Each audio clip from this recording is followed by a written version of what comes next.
good morning, good afternoon, good evening sa ating lahat. At andito ako ngayon, magbibigay tayo ng reaction video tungkol doon kay Kalingap Nico sa paghatid niya kay Ate Rowena sa airport. At sa mga oras na to ngayon ay nasa Pilipinas na si Ate Rowena. Pero bago ang lahat, ako ay mag-shoutout kay Kuya Bal Santos Matubang, Kalingap Rab, Ate Edna Vlog at sa Team Strikers, Banat Bagsik, Sil TVPH, Pixie Lixie, Selena Barbosa, Ermagalo Mix Vlog, Malo de los Santos, Ballpoint Man, at ang inyong lingkod at Bopel Mix Vlog. At sa limang landing pad, limang ambasador, sa Samar, si Joey the Great, Dunsol, Kalingap Husi, Davao, Kalingap Nick, Gumaka, J. Morelo, at sa India landing pad ay si Kalingap Nico. Kaya umpisahan na natin ang pagreaksyon natin doon sa paghahatid ni Kalingap Nico kay Ate Rowena sa airport. At doon natin nakikita yung sari-saring emosyon ng pamilya ni Ate Rowena. Si Ate Rowena excited na makauwi na ng Pinas at yung anak niya, pero yung asawa niya ay sigurado malungkot. Di ba? Kasi iiwanan siya ng mag-iina niya. At doon sa nandoon na sila sa airport, nakikita natin doon, panoorin ninyo at mapaiyak talaga kayo. Kasi ako ay napatulo ang luha ko. Sa totoo lang, hindi ito i-choose. Okay, napaiyak ako. Lalo na nung nagbigay si Ate Rowena ng maliit na bagay, souvenir niya doon sa asawa ni Kalingap Nico. Dahil alam naman natin na tumulong din ang asawa niya sa pamagitan ng pagsangla ng alahas niya para pandagdag doon sa pambayad sa penalty ni Ate Rowena at sa anak niya. At nakabayad sila, si Ate Rowena, ng 120,000 sa penalty nilang mag-ina. At ayon nga, nagbigay siya ng kunting souvenir nilang dalawa. At yung asawa niya, nung nasa airport na talaga sila, nung pumasok na, nagpapaalam na sila, nagpaalam siya sa asawa niya, nagyakapan silang dalawa, yung anak niya ay yumakap din sa ama, nagyakapan din silang mag-aama. At doon nakikita natin na umiyak ang asawa ni Ate Rowena. Bakit siya umiyak? Dahil ramdam niya yung kalungkutan na maiiwan siya sa mag-iinan niya at siya na lang mag-isa sa India. At sa tagal nilang magkasama, 5 taon ba naman, ay talagang hindi madali. Di ba? Ramdam natin yan. Ramdam natin yan. Kaya wag nating kalimutan, panoorin natin, suportahan natin din si Kalingap Nico dahil isa itong accomplishment niya at isa pa nating kababayan talaga ang napauwi niya na matagal nang gustong umuwi at sa papamagagitan sa kanya ay napauwi na si Ate Rowena. At si Ate Rowena ay taga Naga sa Bicol.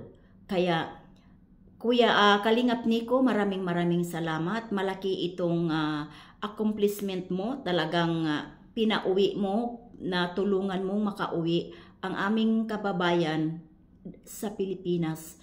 At sa mga sponsor na tumutulong, maraming salamat sa inyo. Kay Kuya Bal, maraming salamat dahil na-extend mo ang mga adhikain mo at nakarating sa India. Kaya maraming salamat talaga, Kuya Bal.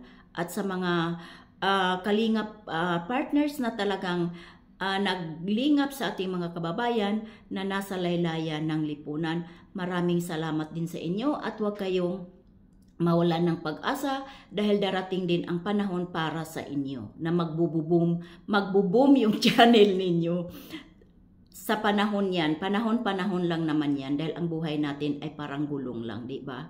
Kaya sa mga oras na to, si Ate Rowena ay nasa Pinas na. talagang alam natin yan, yung maramdaman natin pag nasa sariling bansa na natin, yung paa natin nanginginig sa tuwa, di ba? Lalo na sa katayuan ni Ate Rowena na 5 years siyang hindi nakakauwi sa atin, di ba? Dahil doon sa lockdown, na stuck sila doong mag-iina. Kahit pa yung ticket nila ay back and forth. Nang dahil doon, marami talagang mga nagbakasyon o bumibisita sa mga mahal nila sa buhay ay na-stuck, at nagkataon naman na wala ding pera sa panahon na gusto nilang bumalik, ay wala na ring pera at expired na rin yung ticket nila, hindi na pwede ring magamit. Kaya maraming salamat talaga, Kalingap Nico, dahil natulungan mo ang aming kababayan, at mayroon na namang isang kababayan na matutulungan na naman niya, ay yun si Ate Lawrence. Kaya suportahan natin si Kalingap Nico sa mga upload video niya, dahil para naman din matutulungan na naman si Ate Lawrence na makauwi, na taga Batangas yun si Ate Lawrence. Kaso si Ate Lawrence, malaki talagang halaga ang kailangan, dahil expired yung passport nilang mag-iina, at yung bunso ay depende yun kung ano ang patakaran doon sa India, dahil doon naman siya ipinanganak. Kaya suportahan natin ang mga video ni Kalingap Nico, para naman ito si Ate Lawrence naman ang susunod na makakauwi sa atin. Kaya yung pasasalamat natin kay Kuya Nico, kay Kalingap Nico, ay yung pagpapanood natin sa video niya, para naman yung isa nating kababayan ay makakauwi sa atin. 'Di ba? Nakakatuwa, dahil alam naman natin si Kalingap Nico ay hindi Pilipino, pero ginawa niya lahat-lahat para lang siyang makatulong. 'Di ba?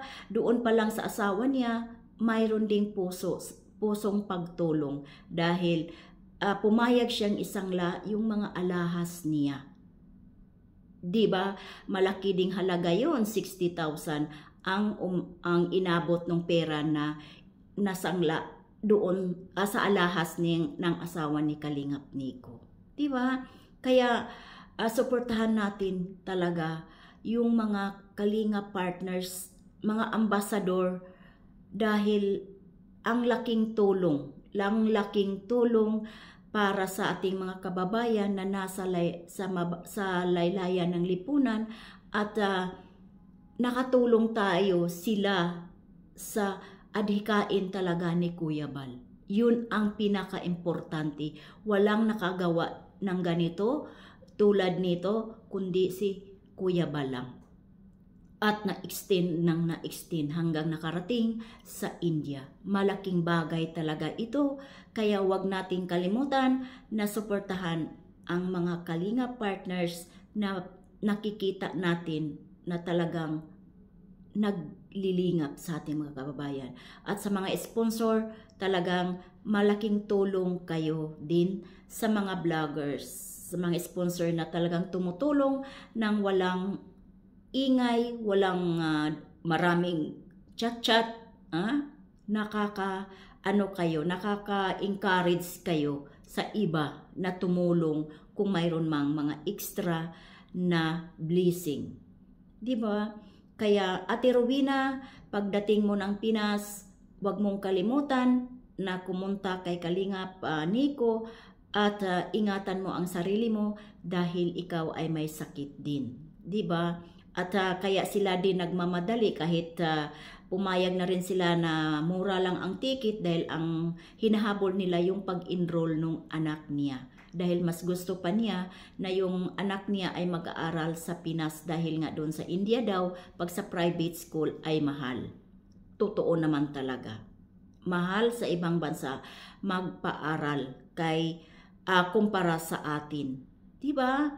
Kaya maraming salamat Kuya Nico, Kalingap Nico, sa pagtulong mo kay Ate Rowena, at dito kay Ate Lawrence na naman, na matulungan mo sana uli na makakauwi sa Pinas.